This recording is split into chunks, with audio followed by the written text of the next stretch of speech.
По неколку години производство дојде ред да се направи благ рестайлинг на Опеловото компактно спортско корисно возило Антара. Дали лесниот лифтинг ќе зголеми продажбата, рано е да се коментира, особено поради просечниот скор на досегашната верзија. Не е тајна дека Антара се произведува во Кореја, на истата линија каде што се произведува Chevrolet Captiva. Тие две возила се технолошки близнаци со мали предности кои ги има Антара и Opel како бренд.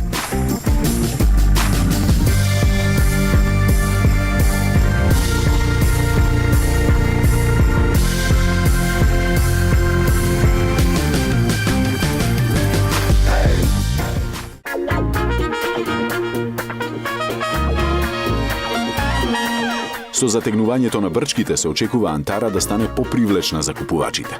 Надворешните промени се однесуваат на предните светла, маската на ладилникот и браникот. Микроскопски се измените на стоп светлата, а доколку темелно не се загледате, нема ниту да ги забележите.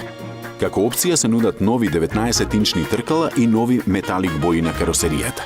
Незабележителниот редизајн се однесува на централната конзола, во која е символично интервенирано.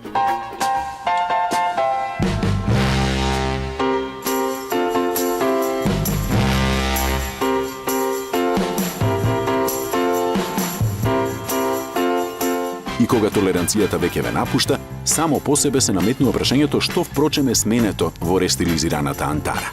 Тоа се моторите, на кои е посветено далеку повеќе внимание. Сите сегашни агрегати се поштедливи, а се истакнува ново развиениот 2,2 литрен 4-цилиндерски турбодизел, кој се нуди во верзии од 163 и 184 коњи. Постоечкиот 2,4 литрен бензинец е доработен и сега разбива 170 конски сили. Додека погонот на сите тркала е опција за бензинскиот мотор и основните дизели, тој е серијски кај посилните дизелаши.